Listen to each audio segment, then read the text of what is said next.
Les lampions de la 33e édition de la Coupe d'Afrique des Nations s'éteignent avec le match très attendu des Lions de la Teranga du Sénégal face aux Pharaons d'Égypte. À quelques heures du match, c'est déjà l'effervescence dans le district d'Abidjan.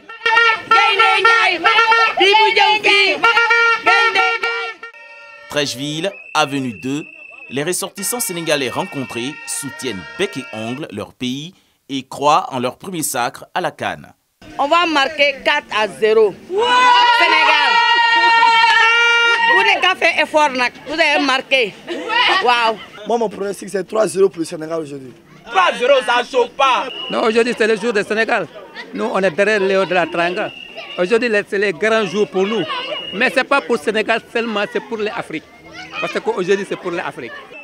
Ce moment est l'occasion pour des commerçants de se lancer et de fructifier leurs affaires. Le vent est le meilleur du Sénégal pour les supporters des Sénégalais qui sont en Côte d'Ivoire ici. Je vends le drapeau du Sénégal. Je vais, Dieu n'a qu'à faire, Sénégal n'a qu'à prendre coupe là. Deux grandes nations du football africain se rencontrent aujourd'hui pour une finale de feu au stade Olembe de Yaoundé. L'ambassadeur de la République arabe d'Égypte, premier représentant du peuple égyptien en Côte d'Ivoire, livre ses impressions. Ce sera un match qui sera difficile, mais j'espère bien sûr que l'Égypte pourra gagner ce match. Les Lions de la Teranga espèrent enfin repartir pour la toute première fois dans la tanière avec la Coupe d'Afrique des Nations. La pyramide reste solide et imprenable pour les pharaons d'Égypte qui veulent quant à eux remporter leur 8e CAN. La finale de la Coupe d'Afrique des Nations 2021 s'annonce déjà alléchante pour les férus du football africain et mondial.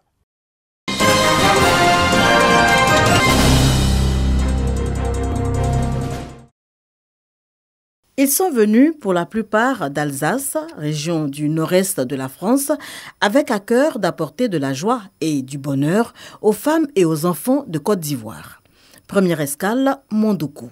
Ici, les bénévoles de l'association Les Enfants d'Ivoire, les bras chargés de matériel médical, de matériel scolaire, de vêtements et de jouets, ont exprimé leur engagement à être des partenaires pour le mieux-être des populations en proie à la précarité. Cette journée marque le premier pas d'un vaste programme de remise de dons de l'association Les Enfants d'Ivoire sur le territoire national.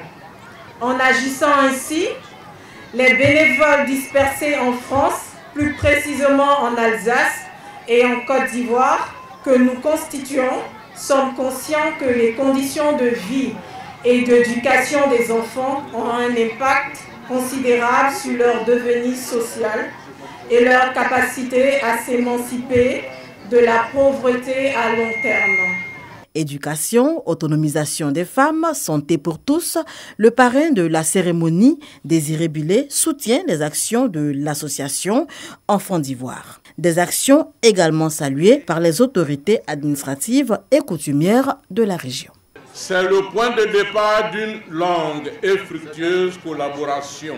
Nous l'espérons et nous le souhaitons.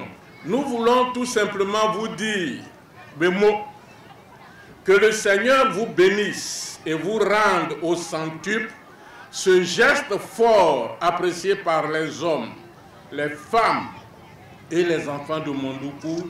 Situé à 9 km de Grand Bassam, dans la région du Sud Komoué, Mondoukou est un village cosmopolite d'environ 6000 âmes.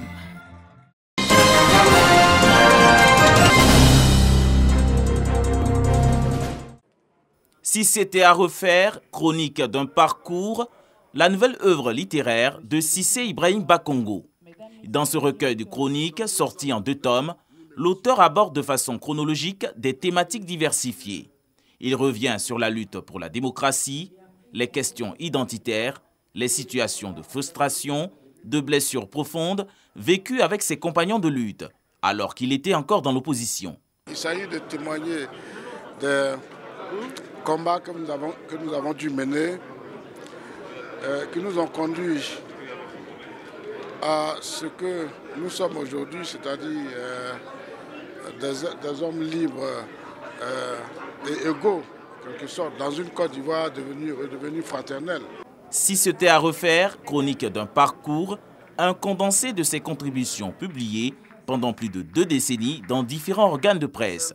Plusieurs autorités de la scène politique, personnalités, tous apportent leur soutien à l'auteur. Je suis impressionné par la plume alerte du ministre Cissé Bakongo, qui est un acteur de premier plan et une personnalité politique incontournable dans l'environnement politique de notre pays.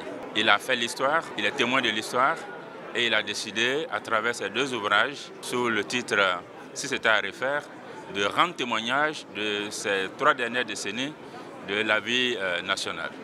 Le titre est évocateur, comme on le dit, et pour moi, ça vient à point nommé. Nous saluons l'œuvre du ministre Ibrahim Bakongo. Pour nous, c'est un livre qui nous interpelle, l'ensemble de la classe politique ivoirienne, l'ensemble des Ivoiriens. Nos erreurs, les tumultes vécus dans ce pays, certains actes qui ont pu amener ce pays à un moment donné à plonger, c'est un peu une sorte de miroir pour chacun d'entre nous. L'engagement, être prêt à subir le martyre pour ses convictions, la loyauté, sont quelques valeurs mises en exergue par Cissé Bakongo, maire de Koumassi. Œuvre qui sort 13 ans après la sortie de son ouvrage « Alassane Ouattara, une vie singulière ».